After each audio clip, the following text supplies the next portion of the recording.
Hello friends, स्वागत है आप सभी का मेरे YouTube channel math Mohammad Shahid में। दोस्तों, आज की इस वीडियो में हम बात करने वाले हैं third grade science maths paper solution के बारे में, जिसमें हम मैथमेटिक्स के प्रश्नों को हल करेंगे। तो दोस्तों, पहला प्रश्न है कि एक निष्पक्ष पासे को 2 बार फेंका जाता है, उसके योग का 10 से अधिक होने की प्रत्येकता ज्ञात कीजिए। योग 10 से अधिक हो यानी कि 11 और 12 हो सकते हैं, तो 5 6 6 5, इससे योग 11 बनेगा और 6 6, इससे योग 12 बनेगा। तो अनुकूल परिणाम 3 है और 2 पासों को उछालने पर टोटल परिणाम 36 होते हैं। तो इस प्रकार 3/36 यानी कि 1/12 सी हमारा राइट आंसर होगा। अगला प्रश्न है सूची 1 को सूची 2 से मिलान करना है। तो इसके लिए हम सबसे पहले जान लेते हैं कि x अक्ष के समांतर रेखा का समीकरण होता है y = b और y अक्ष के समांतर रेखा का समीकरण होता है x = a। आप देख सकते हैं x अक्ष का समीकरण y = 0 और x अक्ष के समांतर रेखा का समीकरण y = b, और उसी तरह y अक्ष का समीकरण x = 0 और y अक्ष के समांतर रेखा का समीकरण x = a और y = x और y = -x प्रतिच्छेदी रेखाएं जो मूल बिंदु से पास आउट होती है।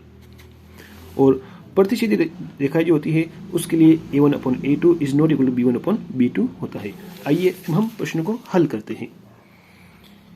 आप देखिए y = x and y = -x, ये प्रतिच्छेदी रेखाएं जो मूल बिंदु से गुजरती हैं। a1/a2 is not equal to b1/b2 यानी कि प्रतिच्छेदी रेखाएं होगी। c x = a, ये y अक्ष के समांतर रेखा का समीकरण होती है, और y = b जो कि x अक्ष के समांतर रेखा का समीकरण होती है। इनको मिलान करने पर हमारा आंसर b बनता है। अगला प्रश्न बड़ा ही आसान पूछ लिया गया। a + b का whole square a² + 2ab + b², a - b का whole square a² - 2ab + b², a² - b², a + b a - b, a - b का whole cube a³ - b³ -3a² + 3ab²। अगला प्रश्न ये भी बड़ा आसान प्रश्न है कि समबाहु त्रिभुज जिसकी सभी भुजाएं समान होती है, समद्विबाहु त्रिभुज जिसकी 2 भुजाएं समान होती है, समकोण त्रिभुज जिसमें एक कोण 90 डिग्री हो, और विषम बाहु त्रिभुज जिसकी सभी भुजाएं अलग अलग हो। अगला प्रश्न है कि आपको माध्यिका ज्ञात करनी है। ये कुछ आपको डाटा दे रखे हैं, मैंने इन डाटा को वापिस लिख लिया है। माध्यिका ज्ञात करना है। माध्यिका ज्ञात करने के लिए हम क्या करते हैं, डाटा को आरोही या अवरोही क्रम में लिखते हैं। हम ऐसा नहीं करेंगे। हम क्या करते हैं, सबसे बड़ा मान और सबसे छोटा मान को काट देंगे। तो यहाँ पर सबसे बड़ा मान क्या है, 8 है, और सबसे छोटा मान 2 है। फिर उसके बाद में देखिए 28, छोटा मान 5, बड़ा मान क्या है 27 है, छोटा मान क्या है 7 है। फिर बड़ा मान क्या है 24 है, छोटा मान क्या है 7 है। फिर बड़ा मान देखिए क्या है 18 है, छोटा मान क्या है 8 है। फिर बड़ा मान क्या है 17 है, छोटा मान क्या है 8 है। अब क्या बचा 15, 14, 10 और 10। बड़ा मान क्या है 15 है, तो छोटा मान क्या होगा 10 होगा। अब हमारे पास में 2 वैल्यूज बच गई है, 10 और 14। तो इनको दोनों को जोड़ लेंगे तो आएगा 24, और 24 का आधा होता है 12, तो हमारी मीडियन होगी 12। This is the right answer. अगला प्रश्न है कि इसके गुणनखंड नहीं होंगे, तो क्या करते हैं, गुणनखंड कर लेते हैं। x - 2 x - 3 इसके गुणनखंड प्राप्त होते हैं। तो x - 2 x - 3 ये गुणनखंड है, तो इन्हें काट देंगे। तो इसके गुणनखंड कौन सा नहीं है, b और d नहीं है, b और d राइट आंसर होगा। अगला प्रश्न है कि एक घनाभ है जिसकी आपको विमाएं दे रखी है, उसका पृष्ठीय क्षेत्रफल ज्ञात करना है। तो आप देख लीजिए ये घनाभ की विमाएं है, तो घनाभ का एरिया होता है 2 × LB + BH + HL, 2 × LB 12T 96, 8 × 48, 12 × 72, जोड़ लेंगे 216 आएगा, 216 का double 432 is the right answer. अगला प्रश्न है कि उचित कथन को चुनना है, तो जो गलत कथन है उन्हें काट देंगे। तो यहाँ पे देखिए डी और ई में एक चक्र चतुर्भुज कोई भी विपरीत कोणों का युग्म 360 डिग्री होता है। गलत जवाब है। आपको मालूम है एक चक्रीय चतुर्भुज के सम्मुख कोणों का योग 180 डिग्री होता है, और अगर किसी चतुर्भुज के सम्मुख कोणों का योग 180 डिग्री हो तो चक्रीय चतुर्भुज होता है। दोनों बातें राइट होती है। तो यहाँ पर क्या कह रहा है कि चक्रीय चतुर्भुज कोई भी विपरीत कोणों का योग 360 डिग्री होता है। गलत जवाब। यदि किसी चतुर्भुज के विपरीत कोणों का योग 90 डिग्री हो तो वो चक्रीय चतुर्भुज है। गलत जवाब। 180 होना चाहिए दोनों केस में। तो डी और ई कट जाएंगे। तो डी देख लीजिए, यहाँ पर भी कट जाएगा, ई यहाँ पर भी कट जाएगा। दो ऑप्शन हमारे कट गए। अब ए, बी और सी इनको भी चेक कर लेते हैं। तो इसके लिए आप देखिए कि वृत्त के केंद्र से बराबर दूरी पर जीवाओं की लंबाई बराबर होती है। बराबर दूरी पर जीवाओं की लंबाई बराबर होती है। वृत्त के केंद्र पर चाप द्वारा बना कोण, तो ये कह रहा है कि एक वृत्त के केंद्र पर बना कोण परिधि पर बने कोण का 2 गुना होता है। एक वृत्त की समान खंड में कोण बराबर होते हैं। ये देखिए एक वृत्तखंड है, इसके संगत बने कोण दोनों बराबर होते हैं। एक ही वृत्तखंड से बने कोण बराबर होते हैं। तो ए, बी और सी तीनों राइट है। तो ए, बी और सी, केवल ए, बी और C, B is the right answer. अगला सवाल है एक आवर्ती बहुभुज की रचना करने के चरणों को व्यवस्थित करना है। तो दोस्तों आपको मालूम है आवर्ती बहुभुज जो हम बनाते हैं तो सबसे पहले क्लास अंतराल लेते हैं, उसके बाद में आयत चित्र बनाते हैं, उसके बाद में मध्य बिंदु का चुनाव करते हैं और उसके बाद में मध्य बिंदु को मिलाते हैं। ये 4 चरण होते हैं। तो सबसे पहले देख लीजिए, कक्षा अंतराल निकालेंगे, आयत चित्र को आरेखित करेंगे, मध्य बिंदु को चुनेंगे और मध्य बिंदु को जोड़ेंगे। तो सबसे पहले क्या आएगा, D C A B. D C A B is the right answer. क्षेत्रफलों को घटते हुए क्रम में व्यवस्थित करना है। तो वर्ग का क्षेत्रफल क्या होगा, ए स्क्वायर यानी कि 16। आयत का क्षेत्रफल लंबाई इंटू चौड़ाई 4 पंजे 20। समकोण त्रिभुज का क्षेत्रफल 1/2 इंटू आधा इंटू ऊंचाई और आधार और ऊंचाई दोनों 6 दे रखी है। तो 6 36, 36 का आधा 18। वर्त का क्षेत्रफल होता है पाई आर स्क्वायर। तो यहाँ पर आर की वैल्यू 3 है और पाई की वैल्यू हम 3 रख देंगे, 3.14 नहीं लेकर, क्योंकि हम यहाँ पर तुलना करना है। तो पाई की वैल्यू 3 ले लेंगे। तो 3 इंटू 3 स्क्वायर, तो 27 हमें वैल्यू प्राप्त होती है। तो इस प्रकार सबसे बड़ी वैल्यू जो है वो 27 है, यानी कि डी सबसे पहले आएगा, उसके बाद में बी आएगा, डी और बी, उसके बाद में सी और उसके बाद में ए। तो D B C is the right answer. अगला सवाल है कि कौन से कथन उचित नहीं है। तो जो कथन उचित है उन्हें काट देंगे। तो माध्यिका छठित डाटा का मध्यमान होती है, बिल्कुल ये परिभाषा है, यानी कि राइट है, तो इसे हम काट देंगे। बहुलक डाटा का सबसे अधिक प्रचलित मान होता है, ये बात भी सही है, तो इसे भी हम काट देंगे।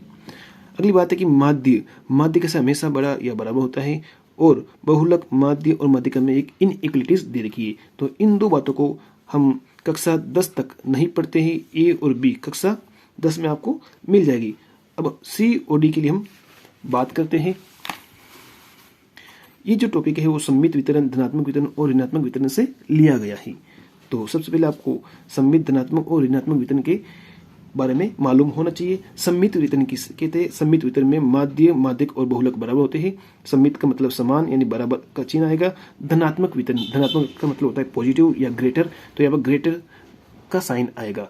ऋणात्मक का मतलब होता है लेस, तो यहाँ पर लेस देन का साइन आएगा। तो उम्मीद है आप जो है इन तीनों के मध्य रिलेशन समझ गए होंगे। तो बात करते हैं सी की। माध्य माध्यिका से हमेशा बड़ा या बराबर होता है। तो आप देख लीजिए, माध्य माध्यिका से कभी बड़ा होता है, कभी छोटा होता है, कभी बराबर होता है। तो ये बात सही नहीं है। तो अपने प्रश्न के अकॉर्डिंग है तो सी राइट हो जाएगा।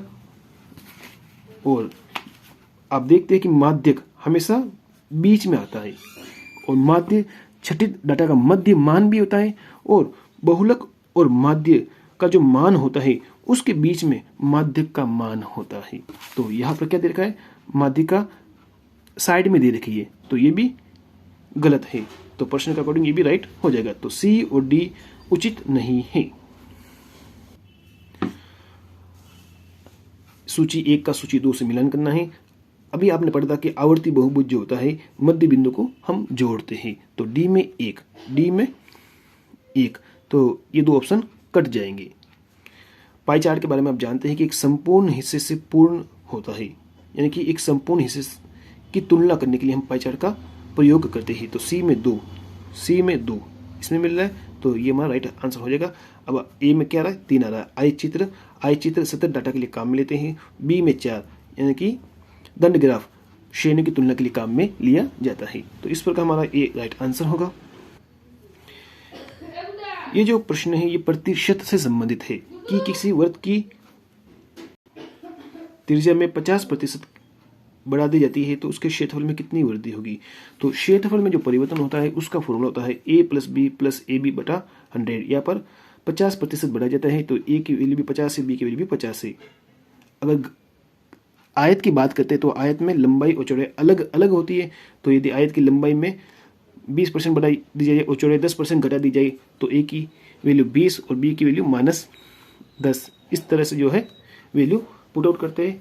क्योंकि यहाँ पर वृत्त है तो वृत्त में a और b इक्वल होगा, तो a + b + ab बटा 100। तो a की वैल्यू 50, b की वैल्यू 50, 50 × 50 बटा 100, 50 50 100 और 0 0 कैंसिल आउट, 25, 100 और 25 125। डी अपना जो है राइट आंसर हो जाएगा। इसको करने का एक और तरीका है, एक वृत्त है, इसकी त्रिज्या 1 है तो इसका क्षेत्रफल क्या होगा, पाई होगा। इसमें 50% बढ़ा जाए।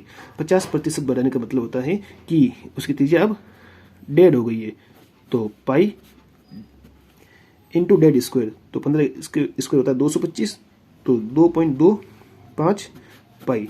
तो आप डिफरेंस देख लीजिए, पहले 1 था अब 225 हो गया है, यानी कि कितना बड़ा, 1.25 किस पर बढ़ा, 1 पर बढ़ा, इंटू 100 कर देंगे, 2 0 कैंसिल और 125 इज द राइट आंसर।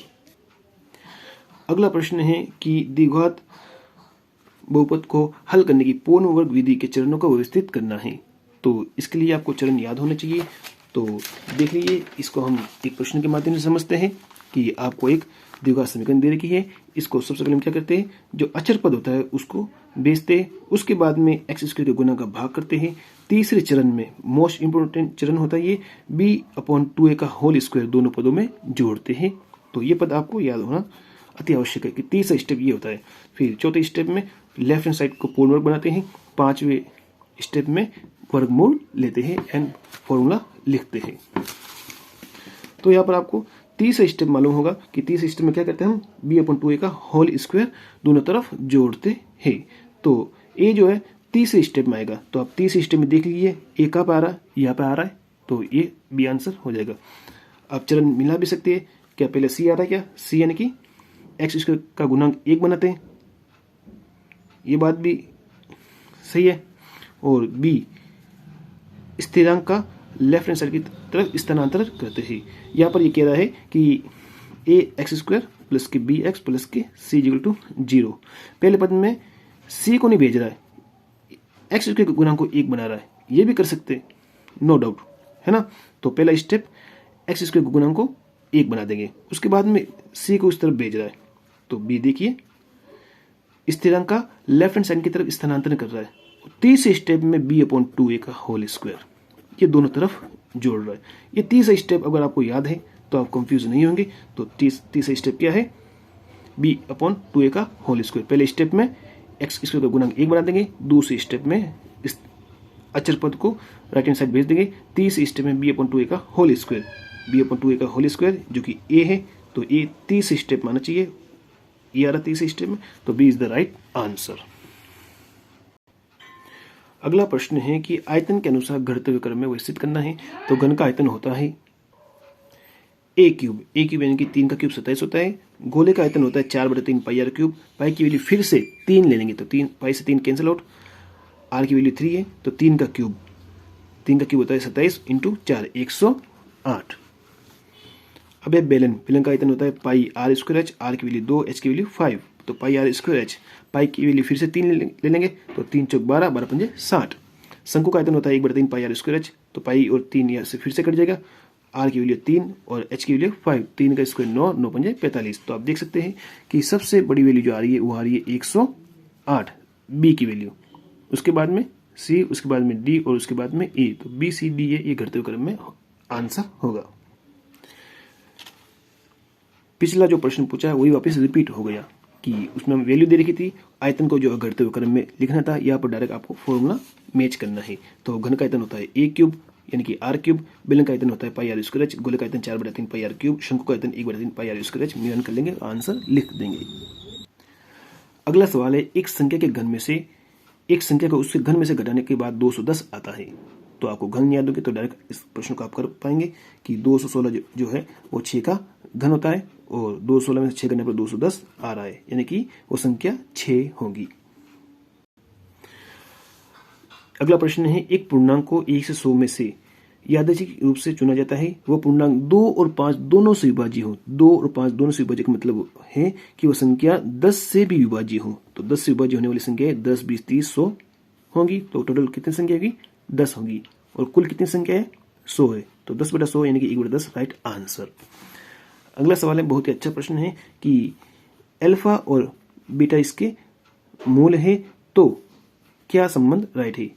यहाँ पर देखिए x² माइनस के 2x प्लस के 1, इसको आप लिख दीजिए x माइनस 1 का होल स्क्वायर। तो यहाँ पर आप देखिए कि अल्फा और बीटा की जो वैल्यू है वो क्या आ रही है? 1 आ रही है। तो आप चेक कर लीजिए अल्फा प्लस बीटा 1/1 2 हो रहा है, राइट है। अल्फा इंटू बीटा 1 इंटू 1 1 आता है। अल्फा बीटा के बराबर है, यस बराबर है। अल्फा माइनस बीटा क्या होगा? 1 माइनस 1 0 होता है। तो सी यहाँ पर गलत है, सी हटा दीजिए, बाकी ए बी डी और राइट आंसर होगा। अगला प्रश्न है, एक शंकु और बेलन की आधार और ऊंचाई समान है, तो उनके आयतनों का अनुपात क्या होगा? आपको मालूम है एक शंकु, एक अर्धगोला और एक बेलन, इनके आयतनों का अनुपात होता है 1:2:3। यहाँ पर शंकु और बेलन का पूछा है तो 1 और 3 1:3 राइट आंसर होगा। अगला प्रश्न है, x की वैल्यू 2 + √3 है, तो x माइनस के 1/x की वैल्यू फाइंड आउट कीजिए। काफ़ी यूट्यूबर्स क्या कर रहे हैं कि इसको x² माइनस 1/x की फॉर्म में लिख रहे हैं, फिर x² की वैल्यू फाइंड कर रहे हैं, फिर -1 कर रहे हैं, फिर x का डिवाइड कर रहे हैं, इस प्रकार इसको हल कर रहे हैं। ये काफ़ी लेंथी मेथड हो जाता है। अगर आपने एसएससी का मेथड पढ़ा है, एसएससी में इस टाइप के प्रश्न आते हैं तो क्या करते हैं कि x की वैल्यू डायरेक्ट लिखते हैं और 1/x की वैल्यू फाइंड कर लेते हैं। तो यहाँ पर 1/x की वैल्यू आपने 9th क्लास में पढ़ा होगा, परिमेयकरण रेशनलाइजेशन मेथड से आप यहाँ पर प्लस है तो माइनस से मल्टीप्लाई करेंगे तो a + b a - b, तो a² माइनस b², 2 का स्क्वायर 4, रूट का स्क्वायर रूट हट जाएगा, तो 2 - √3/1 यानी कि 2 - √3। 1/x की वैल्यू ये आ जाती है। अब आपको x माइनस 1/x फाइंड करना है। यहाँ पर गलती होने के चांसेस रहते हैं, प्लस और माइनस का ध्यान रखना है। x में से 1/x घटाना है तो 2 से 2 कैंसिल हो जाएगा, तो माइनस, यहाँ पर माइनस है तो माइनस माइनस प्लस हो जाएगा, √3 + √3 2√3 इज द राइट आंसर। यहाँ पर ये हमारा राइट आंसर होगा। अगला सवाल है, बड़ा ही आसान सवाल है, न्यून कोण किसे कहते हैं जिसका मान 90 डिग्री से कम होता है और 0 से ज्यादा होता है? अधिक कोण 90 और 180 के बीच होता है। समकोण जिससे 90 डिग्री के कोण को समकोण कहते हैं। प्रतिवर्ती कोण यानी कि 180 से ज्यादा और 360 से कम के कोण को प्रतिवर्ती कोण कहते हैं। अगला सवाल है, बड़ा ही आसान प्रश्न है, सूची 1 को सूची 2 से मिलाइए। मूलों का योगफल माइनस b/a होता है, मूलों का गुणनफल c/a होता है। मूल समान होंगे यदि d = 0 होगा, मूल असमान होंगे यदि d ≠ 0 होगा। अगला प्रश्न है, ये आपको डाटा दे रखिए, मान के अनुसार बढ़ते हुए क्रम में लिखना है। यहाँ पर माध्य, माध्यिका और बोलक तीनों ज्ञात करने हैं और उसके बाद में इसको बढ़ते हुए क्रम में लिखना है। तो चलिए देख लीजिए, डाटा आपको सामने दे रखा है। माध्य यानी कि आंकड़ों का योग बटा आंकड़ों की संख्या, तो इनको जोड़ेंगे तो 50 आएगा। 50 में 5 का भाग 10 बार, तो माध्य 10 आ जाएगा। माध्यिका के लिए आपको मालूम है बड़ी वैल्यू छोटी वैल्यू काट देंगे, फिर से बड़ी वैल्यू और छोटी वैल्यू काट देंगे, तो माध्य क्या जाएगा 11 माध्यक होगा। बहुलक क्या होगा? बहुलक जो सबसे ज्यादा बार आता है, 12 बार आ रहा है तो 12 बहुलक होगा। आप देख लीजिए, बढ़ते हुए क्रम में लिखेंगे तो सबसे पहले ए, उसके बाद में बी, उसके बाद में सी।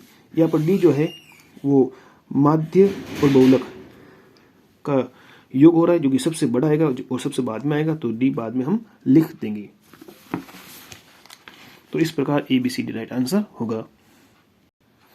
अगला प्रश्न बड़ा ही आसान है, बिंदु 2,3 समीकरण को संतुष्ट करता है तो ए की वैल्यू क्या होगी?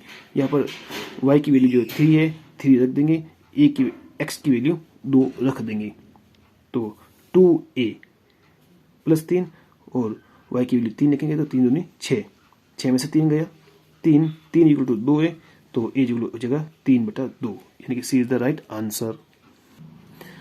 अगला प्रश्न बड़ा ही आसान प्रश्न है कि आपको एक पोलिनोमियल दे रखा है x² प्लस k1, आपको p1 p-1 p2 p0 p3 की वैल्यू फाइंड आउट करनी है। तो यहाँ पर x की वैल्यू -1 रखी है, -1 का स्क्वायर 1 ही होता है, 1 + 1 2, p-1 2, p2 फाइंड कीजिए, 2 का स्क्वायर 4, 4 और 1 5, p0 फाइंड कीजिए, x की वैल्यू 0 रखी है तो 0 का स्क्वायर 0, 0 + 1 1, p3 फाइंड कीजिए तो x की वैल्यू 3 रखी है, 3 का स्क्वायर 9, 9 + 1 10, यानी कि 10।